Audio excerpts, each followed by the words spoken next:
Tive que me trancar lá por causa da tempestade, porque sentia que ali, no meio da montanha, no meio do nada, era a única forma de me proteger. Ouvi risadas ao longe lá fora e dizem que ali, naquela montanha, há bruxas. Mas de alguma forma eu entendi. Naquele momento eu entendi por que estavam rindo, entendi onde eu tinha me metido. Por um segundo eu tive essa realização. O que estava lá dentro comigo foi pior do que eu esperava lá fora.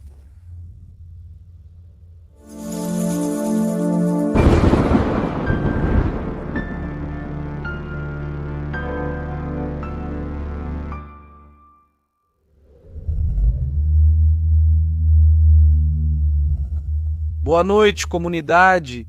Estou feliz em recebê-los nesta nova conta.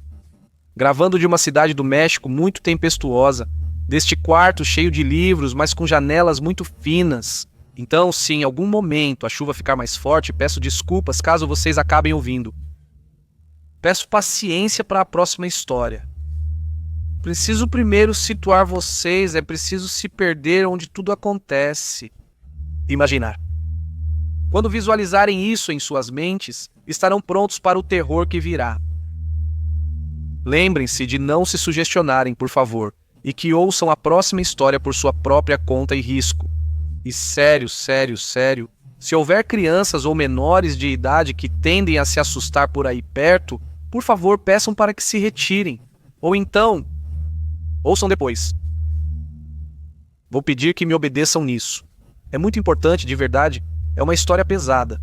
E para todos os outros, vocês têm 10 segundos para se arrepender, para procurar outro podcast, um que acalme vocês um pouco mais, porque depois de entrar não tem volta. Você está ouvindo relatos da noite.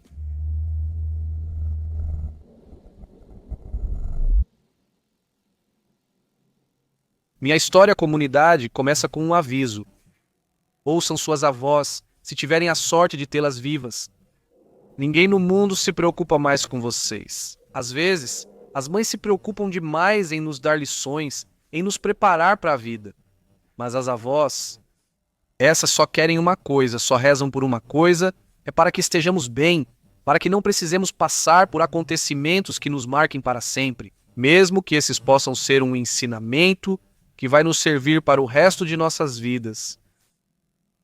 Se eu digo tudo isso é porque o que vou contar a seguir é uma mistura de coisas que eu vivi com as histórias que me contaram, mas juntas dão vida ao que foi a noite mais assustadora, mais horrível da minha vida.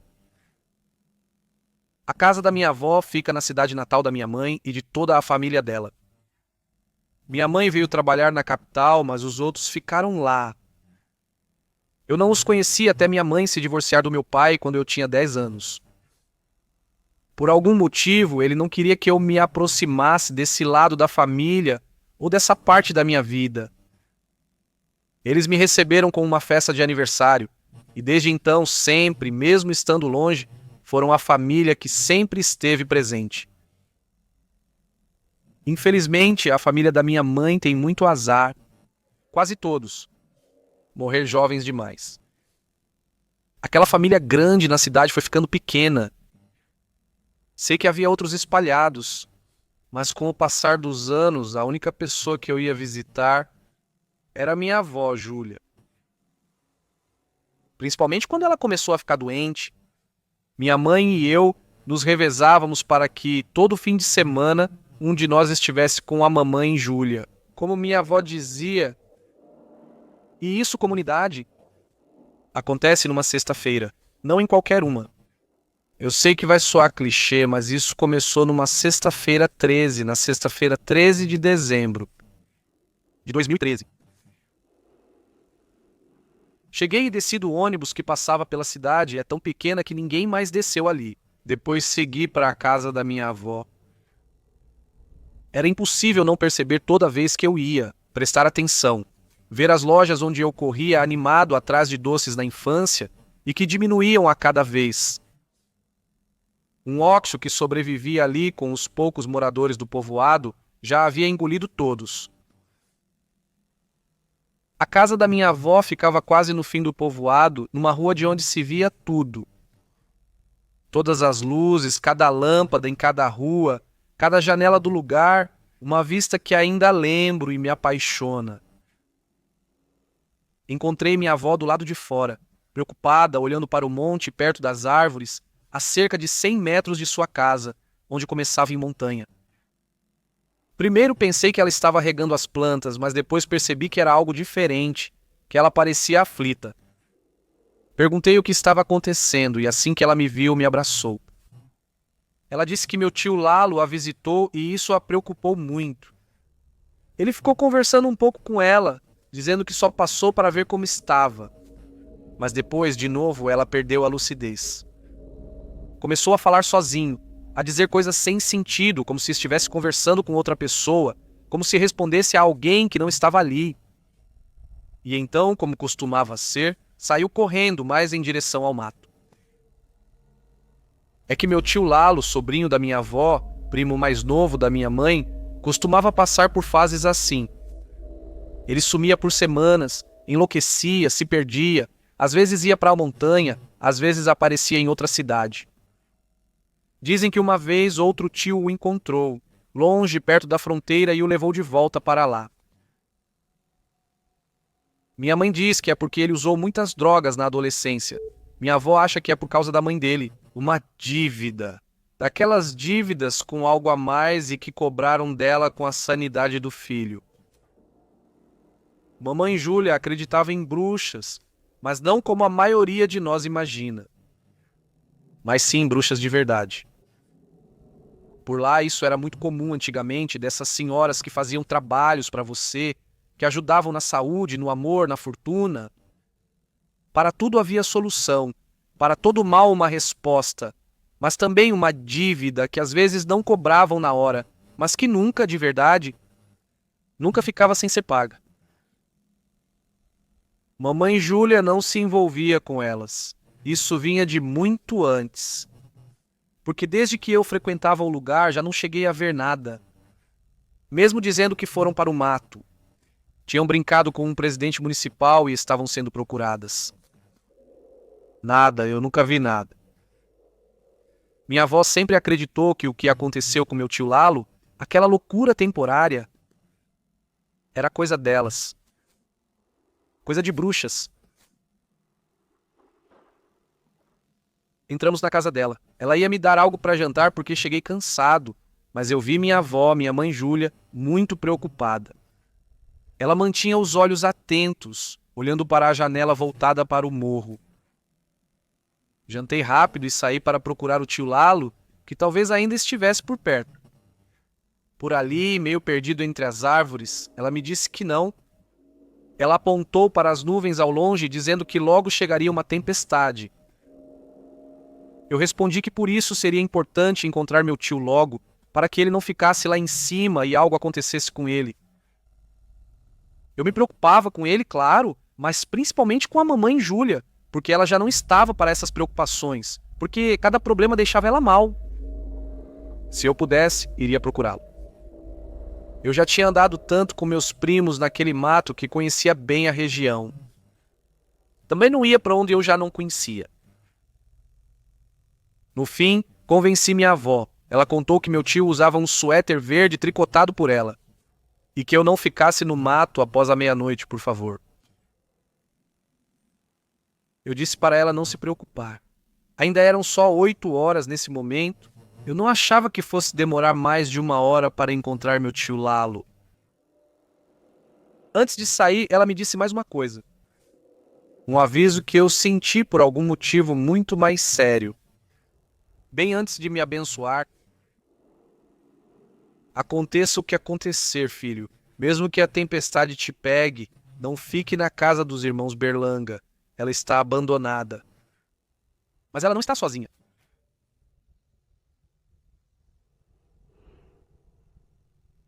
Eu já conhecia a história. Os irmãos Berlanga eram gêmeos idosos que sempre viveram sozinhos, numa casinha no morro, em um campinho plano lá em cima que usavam para plantar de tudo. Era disso que viviam. A casa deles era no centro do campo, Lembro de tê-la visto uma vez quando era criança, mas nem soube como cheguei lá. Eu não esperava ter que vê-la naquela noite. Entrei pelo caminho que eu conhecia, aquele que me fazia sentir seguro. Mesmo se o vento soprasse forte, eu gritava para o tio Lalo. Dizem que o vento leva a voz e os gritos vão mais longe. Então eu confiei que o vento levasse a voz e encontrasse meu tio. Ao entrar nas árvores, não ouvia mais o povoado. Já conhecia aquele silêncio estranho da mata. De vez em quando só dava para ouvir os cachorros latindo ao longe, mas nada além disso, como se só eles tivessem permissão para serem ouvidos. Subi quase meia hora quando ouvi vozes conversando tranquilos. Me aproximei e vi duas pessoas sentadas junto a uma fogueira apagada. Já estava escuro e eu não quis iluminá-los com a lanterna do meu celular. Então falei com aquele par de silhuetas. Boa noite, vocês não viram o Lalo passar por aqui? Perguntei desse jeito para que soubessem que eu era gente da vila, que ali todo mundo se conhece. Porque eu ainda tinha dúvida se eles eram bandidos se escondendo por ali. No escuro pareciam duas silhuetas pretas, das quais eu só conseguia ver o branco dos olhos. Eles se viraram para me olhar. Lalo, por aqui não acontece nada a essas horas, disse um deles. Ninguém passa por aqui, disse o outro imediatamente. É meu tio, ele está mal, se perde e fica desorientado, temos medo que algo aconteça com ele aqui em cima. Ele é sobrinho de Júlia, ela é minha avó. Eu avisei. Acho que conhecemos a Júlia. Sim, conhecemos a Júlia. Sim, conhecemos a Júlia. Disse um e o outro também depois, falando por cima nas respostas. E isso me pareceu estranho. O vilarejo é bem pequenininho, e talvez fosse por ser das pessoas mais velhas, mas eu sabia que todo mundo ali sabia quem era minha avó. Por isso eu disse o nome dela, porque comecei a sentir desconfiança, para que soubessem quem eu era. Mas por aqui não passou ninguém. Ou não vimos passar, não vimos... Mas continue subindo para que você o encontre logo. Porque a tempestade está chegando. Porque por aqui não se deve andar em noites como esta. Não se deve andar em noites como esta aqui fora. Não se deve andar. Agradeci, tentando ser muito educado, como se com isso não fossem me fazer nada se fossem pessoas más.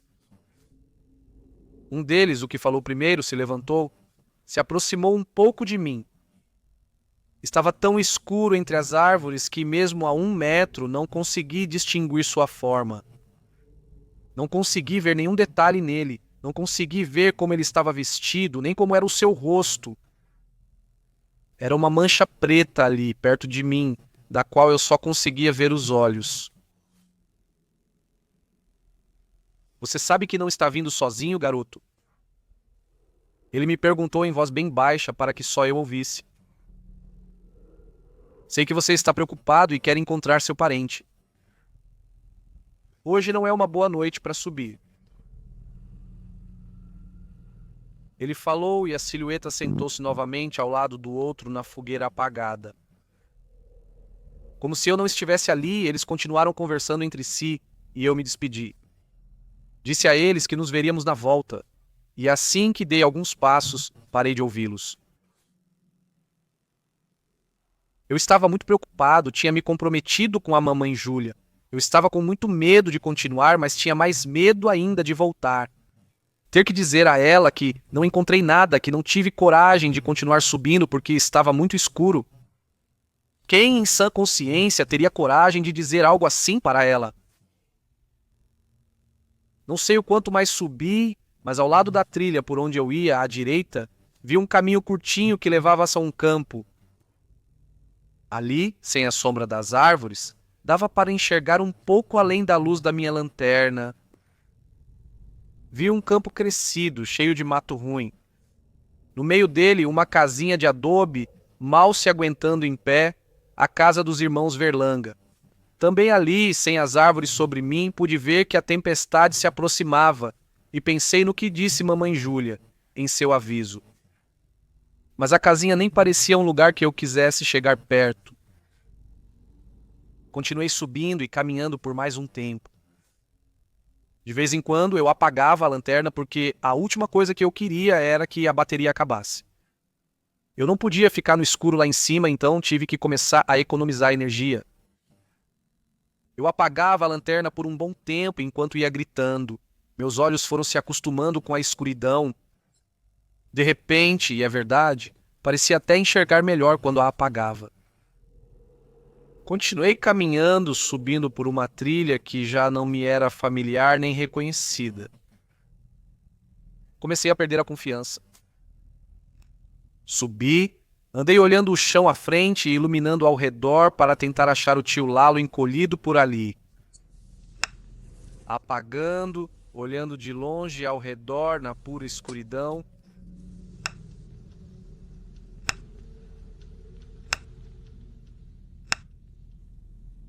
De repente, quando apaguei, vi algo. Na frente, na escuridão, mas bem nítida, uma senhora parada no meio do caminho, para onde eu estava indo. Já estava ventando, a garoa estava virando chuva. A mulher segurava o chale com uma das mãos perto da garganta, segurando-o firme. Ela não deixava que eu visse seu rosto, mesmo de perto e na escuridão. De qualquer forma, teria sido impossível. Tentei, quis dizer boa noite, mas não consegui. Nunca sentiram perigo de perto? Quem não é óbvio, esconde-se na normalidade.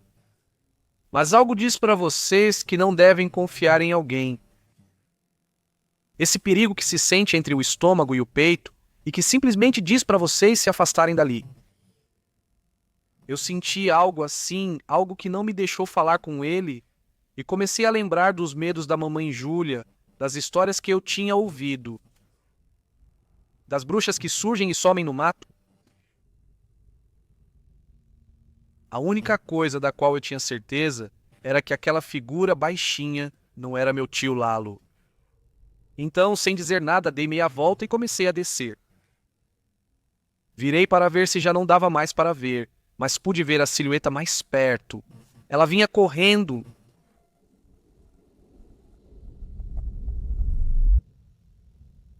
Desliguei minha lanterna e corri para baixo no escuro sem enxergar o chão. Nada, absolutamente nada, mas eu seguia correndo, deixando os joelhos caírem para frente, impulsionado pela inclinação crescente. A mulher atrás de mim corria perto, acompanhando meu ritmo. Eu sabia que se fosse escapar daquilo, teria que arriscar, correr o mais rápido que pudesse. Eu achava que podia chegar até a fogueira apagada, onde estavam as pessoas que me avisaram. Mas ao mesmo tempo sentia que não ia aguentar. Eu tinha que pensar rápido. De repente senti algo no meu queixo, na minha boca, no nariz que começou a arder, latejando bem no fundo da minha cabeça. Senti lama entrando na minha boca, nos olhos. Eu tinha caído de cara no chão. Não sei por quanto tempo mais rolei, mas a primeira coisa que fiz foi me levantar só para ouvir que algo corria no meio do mato. Algo que eu poderia jurar que estava indo embora rindo. Era isso que você queria? Me assustar para que eu quebrasse a cara, não é? Gritei para a escuridão irritado, de alguma forma esperando que fosse só isso. Como se desejasse, pedindo a Deus que só tivessem tentado me assustar. Esperando que me deixassem ir e continuar descendo. A tempestade já tinha chegado de vez. Tentei me recompor, continuar descendo como podia, mas a água já começava a correr pela trilha. Eu me virava na escuridão. Eu não a via, mas sentia que algo me seguia. Agora, entre as árvores. A tempestade já tinha chegado com tudo. Tentei me recompor, continuar descendo como podia, mas a água começou a correr pela trilha. Eu olhava para trás na escuridão. Eu não via, mas sentia algo me seguindo. Agora, entre as árvores. A trilha já quase desaparecia, parecia impossível de seguir. E então, à esquerda, lá estava o campo, e no meio dele a casinha. O aviso da minha avó e da minha mãe Júlia ainda estava presente, assim como o meu instinto de sobrevivência dizendo que eu precisava me proteger. Achar um local para esperar a tempestade passar. Aquele raio não tinha caído longe de mim. A casa era o único refúgio por perto da tempestade e do que quer que estivesse me seguindo. Atravessei o campo o mais rápido que a vegetação alta permitia. Naquilo que um dia foi um campo onde se plantava de tudo, onde crescia de tudo. No meio da plantação, poucos metros antes da casa, virei de novo. Rumo às árvores, à escuridão total. Não sei se foi a tempestade batendo nos meus olhos, me fazendo fechá-los por alguns momentos, mas achei ter visto, com a luz do relâmpago, algumas copas das árvores por onde eu vinha, de onde eu tinha saído. Achei ter visto figuras, mulheres de preto lá em cima, nos galhos mais finos, naqueles que não deveriam suportá-las. Pelo menos distingui 3. E corri até a casinha e bati. Cheirava só a terra, a abandono. Abri a porta, era óbvio que não havia ninguém, então entrei. Havia alguns vazamentos, mas na maior parte estava seco. Ali eu suportaria até a tempestade passar. Lembrei da história daquele lugar, porque, lembrem-se, eu disse para vocês que não se tratava apenas do que eu vivi, mas também das histórias que eu vi. Foi algo muito comentado na cidade. Já fazia muitos anos, tudo tinha sido tomado por policiais. Não daqueles policiais do interior aos quais estávamos acostumados, mas sim os da cidade, daqueles que andam vestidos à paisana. Eles estavam procurando algo, alguém, de casa em casa, uma mulher que não era dali, que ninguém reconhecia quando mostravam a foto. Entre eles havia 3 que pareciam simpáticos, mas que às vezes eram mais agressivos do que os outros. A princípio, o povo achou que eram os chefes, mas depois descobriu a verdade. Esses 3, os mais desesperados para encontrá-la, não eram policiais, eram padres. A moça tinha fugido ou recebido ajuda para fugir. Diziam que ela tinha ido para a capital. Diziam que era uma mulher possuída pelo diabo, que tinha ficado trancada em um convento por meses, enquanto chegavam para vê-la doutores, padres, bispos e cardeais que estavam esperando a autorização do Vaticano para fazer um exorcismo nela. Mas quando finalmente fizeram isso, quando deram sinal verde para o ritual, alguém a soltou, alguém abriu a porta do quarto dela e de todas as que ela precisou para sair do convento. Como eles sabiam que ela estava na cidade? Eu não sei. Disso não se soube muito, só que ficaram procurando por ela durante dias e depois desapareceram de lá. Mas ninguém na cidade disse a eles que havia mais uma casa para procurar. Uma que já não ficava exatamente na cidade, mas sim lá em cima, no monte, no meio de um campo para plantar. Casa dos gêmeos dos irmãos Berlanga. Não se sabe se alguém pediu para eles esconderem ela ou se ela chegou lá pedindo ajuda, mas ninguém se lembrou deles. Quem subia para pegar lenha ou caçar, chegaram a dizer que ouviam gritos vindo lá de dentro. Gritos de homem, de mulher, alguém xingando de forma muito agressiva. Disseram também que os irmãos foram à vila uma tarde comprar leite, ovos e produtos de limpeza. Isso pareceu estranho para o dono da mercearia, porque eles tinham lá em cima seus bichinhos, galinhas, 2 cabras. Era estranho eles descerem só para buscar isso. Às vezes desciam para vender ou trocar algum bichinho. Algumas semanas se passaram e as vozes e gritos cessaram. Mas também deixou-se de ver os irmãos trabalhando suas terras. Havia frutos prontos para serem colhidos, que foram deixados para apodrecer. As galinhas desapareceram, uma das cabras desceu com fome e sede e acabou indo para o povoado. Quando o povo subiu, dizem que encontraram uma cena horrível, dizem que a mulher estava lá em cima, mas os irmãos já não estavam mais. Assim que chamaram a polícia, chegaram de novo os outros, os que não eram do povoado, chegaram os padres também. Subiram à noite e ao amanhecer. Já tinham ido embora, já tinham levado tudo. E eu sempre pensei que isso era folclore. Lendas. Uma explicação curiosa para a morte de dois senhores idosos, e só isso.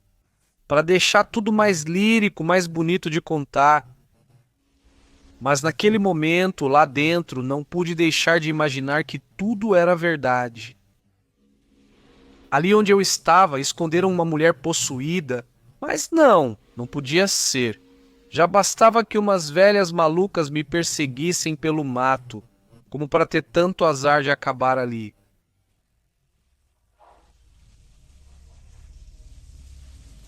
Ouvi risadas ao longe lá fora, de onde eu vinha, nas árvores. De alguma forma, entendi naquele momento por que estavam rindo. Entendi onde eu tinha me metido. Por um segundo, tive essa realização. Se eu realmente não estava sozinho, se as histórias eram verdadeiras, se minha avó estava certa, o que estava lá dentro comigo era pior do que o que estava lá fora.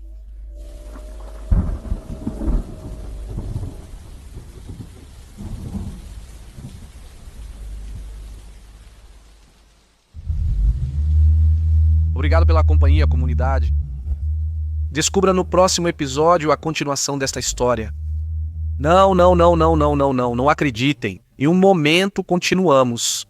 Mas é estranho pensar que, há apenas 2 anos, os episódios tinham crescido para 15 minutos e que há 1 ano eles tinham 25 minutos. Como algumas das primeiras sagas, tinham episódios de 10 ou 12 minutos. E se você é daqueles que perceberam como estamos trabalhando para trazer cada vez mais conteúdo para vocês, deixe um joinha, deixe um comentário, porque sabemos que muita gente não percebe. Mas quando alguém percebe, sentimos que todo o esforço vale a pena, que vocês realmente estão vendo.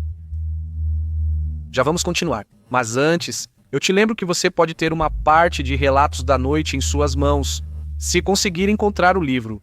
Onde você ouvir, compre. Isso é bonito, é muito emocionante. Encontrá-lo de repente em formato físico, especialmente se não estava procurando, e ele surge diante de você. Mas se você não pode esperar, deixamos como sempre um link para que você compre online e receba em casa. Agora é o momento de continuar. Ainda tem mais história esta noite.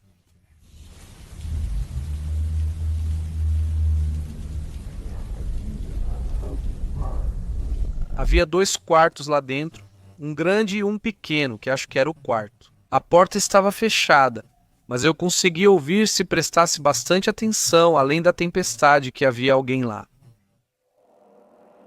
Abandonada, mas não sozinha. As palavras da mamãe Júlia ecoavam na minha cabeça, onde eu tinha caído, onde eu tinha me metido. Abri a porta com um pouco de esforço. Uma porta de madeira maciça, muito pesada, como se fosse para o lado de fora, mas ali no interior, apenas por algumas dobradiças gastas. Não havia ninguém, nada, só um cheiro estranho, desagradável que vinha dali. Havia uma vela no chão, já não dava para reconhecer o santo. Parecia esculpida como se quisessem apagar. Por sorte, eu tinha um isqueiro, ainda fumava naquela época e acendi. Meus cigarros molharam na queda, mas salvei um. Foi como um presente dos deuses.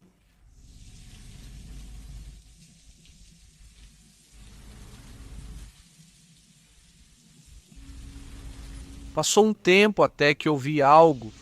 Parecia que algo arranhava a parede. Tentei prestar atenção, localizei o som, parecia vir da parede atrás de mim e então se moveu.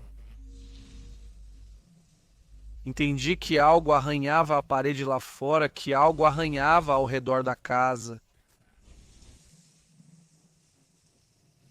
Ouvi claramente quando passou pela janela, quando arranhava o vidro e não o adobe, mas não vi nada, só consegui continuar ouvindo. Meu estômago doeu de tanto susto.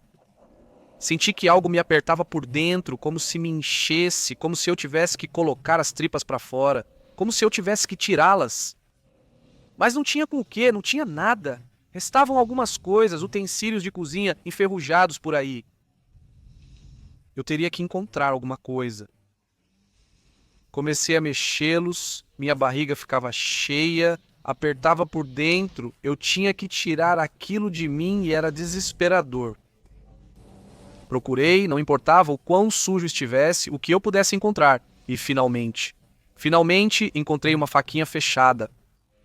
Com ela, bastava abrir a barriga e tirar a tripa que me incomodava. Tirei a camisa, apalpei toda a barriga e encontrei. Era em cima, antes de começar as costelas. Ali eu sentia a pressão pior. Se tirasse aquela tripa, com certeza aliviaria. Sem como enxaguar a faca, esperava fazer um corte limpo, só para que me permitisse enfiar os dedos dentro da carne e puxar. Coloquei a faca fechada bem no lugar e dei um corte. Assim que senti a primeira fisgada, consegui me arrepender, acordar. Que diabos eu estava fazendo? Como pude pensar em me machucar assim? Por que achei isso normal? O que estava acontecendo comigo? O que havia lá naquela casa? Eu ouvi alguém rindo dentro do quarto vazio. Eu fui até a porta. Mas lá fora, no campo, na entrada para as árvores, pelo caminho por onde eu tinha chegado, lá estava alguma coisa. Não sei se era a mesma, mas vi uma mulher de preto segurando seu chale no mesmo lugar para que a tempestade não o levasse. Com a outra mão, ela me chamava para eu me aproximar. O que diabos eu tinha que fazer? O que vocês teriam feito?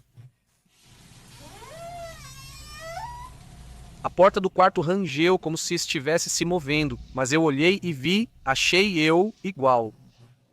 Apenas entreaberta. Olhei para fora. A mulher caminhou até as árvores e sumiu da vista. E então, do meio das ervas daninhas crescidas no campo de plantio que cercava a casa, saíram duas figuras também vestidas de preto. Eles saíram correndo atrás da mulher. E se eles estavam me esperando? E se fosse uma armadilha e eles estavam esperando eu sair? Por sorte, eu não tive coragem de fazer isso. Sentei na entrada com a mão na porta. Eu ficaria lá dentro, mas se algo saísse dali do quarto, se a vela apagasse e me deixasse no escuro, eu ia sair correndo? Eu enfrentaria o que estivesse na floresta. Eu me sentei, me encostei, estava muito cansado.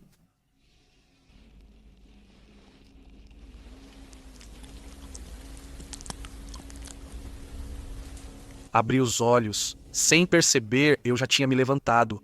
Ouvi algo vindo do quartinho, como se estivessem comendo alguma coisa. A porta estava entreaberta e eu me aproximei. Pude ver algo lá dentro. A luz da lamparina entrava e me deixava ver aquela cena assustadora. Havia uma mulher. Ela usava um colar que parecia feito de dedos. Ela estava sentada sobre uma massa de carne e sangue, sobre o que pareciam ter sido dois corpos. Ela tinha sangue saindo da boca. Os olhos revirados e os braços estendidos, um para cima e outro para baixo, como uma figura que eu lembrava de ter visto desenhada, como uma figura demoníaca. Ele não me olhava, mas não precisava. Com aqueles olhos em branco voltados para a parede, ele estava atravessando minha alma. Eu pude sentir isso. Me virei para sair correndo. Já não importava mais nada, mas na porta estava eu, sentado, dormindo. Foi como se, em um momento, como se naquele momento eu percebesse que tinha me desprendido do meu corpo. Abri os olhos. Eu estava lá, sentado na porta da casinha. Ouvi os sons no quarto. A porta do quarto estava entreaberta e eu não tinha coragem de olhar. O que quer que eu tivesse acabado de ver, da forma que eu tivesse acabado de ver, já era o suficiente. Saí da casa. Comecei a andar por aquele campo de capim alto quando ouvi algo se movendo entre eles. E então uma voz: corra! Obedeci. Obedeci aquela voz que se parecia muito com a do meu tio Lalo. Mas eu não pensei. Corri, porque devia ser 4 horas. Conseguia ver o bastante para descer a trilha. Ou amanhecia cedo, ou Deus de alguma forma me deu força, a capacidade de enxergar por onde eu estava correndo. Logo encontrei a fogueira apagada, sem as pessoas ao redor, mas eu sabia que estava indo na direção certa.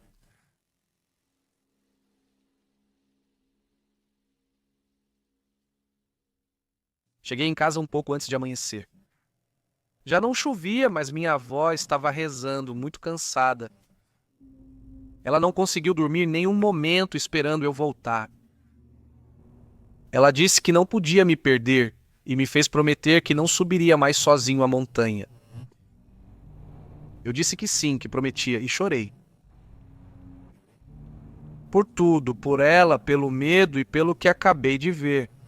Porque eu estava cansado e tudo doía minha alma. E porque não consegui voltar com meu tio Lalo. E eu acabei dormindo. Dormi profundamente e acordei perto das 2 da tarde.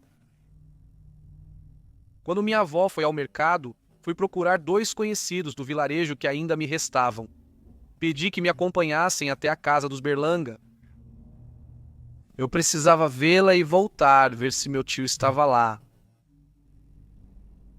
Enquanto subíamos, eles me contaram tudo o que sabiam do lugar e da casa. Diziam que encontraram algo horrível lá em cima. Quando a polícia subiu para procurar a mulher, mas ninguém sabia ao certo o que tinha sido. O que foi que eles viram?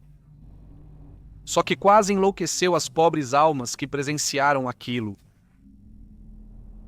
Subimos e a casa estava vazia. Eu entrei. Não havia sinal de nada, só minha vela já consumida. Eu realmente estive lá naquela noite. Não sei porquê, mas me pediram para irmos embora poucos minutos depois de termos chegado e, obviamente, eu obedeci. Eu não queria passar mais nenhum momento ali. Quando estávamos indo embora, um dos meus amigos percebeu algo. Primeiro ele pensou que era uma pessoa entre os galhos e nós nos assustamos, mas depois olhamos direito. Um espantalho que tinha ficado pequeno comparado ao quanto o mato ao redor tinha crescido. Já tinham passado dele, a ponto de deixá-lo quase escondido. Ele tinha um suéter verde. Pensei no meu tio Lalo, mas aquele suéter estava muito gasto, sujo, rasgado, cheio de terra. Como se estivesse ali há tempos. Há anos. Nunca mais se soube nada do meu tio Lalo. Dessa crise ele não voltou. Minha mãe, Júlia, morreu logo depois daquela doença que cuidávamos dela. Obviamente, eu não voltei mais àquele lugar desde então. Deve estar ainda mais abandonado. Ainda mais solitário. Não tenho nada me esperando lá, salvo, talvez de alguma forma, a casa que ainda fala comigo. Mas longe, bem longe, sinto que posso calar essa voz, que posso ignorá-la. Estou tranquilo, mesmo que ainda haja algo lá, mesmo que esteja esperando que alguém o leve consigo, que o tire, que o liberte. Se isso acontecer, só espero que aquilo que está lá tenha se esquecido de mim, ou que nunca consiga me alcançar.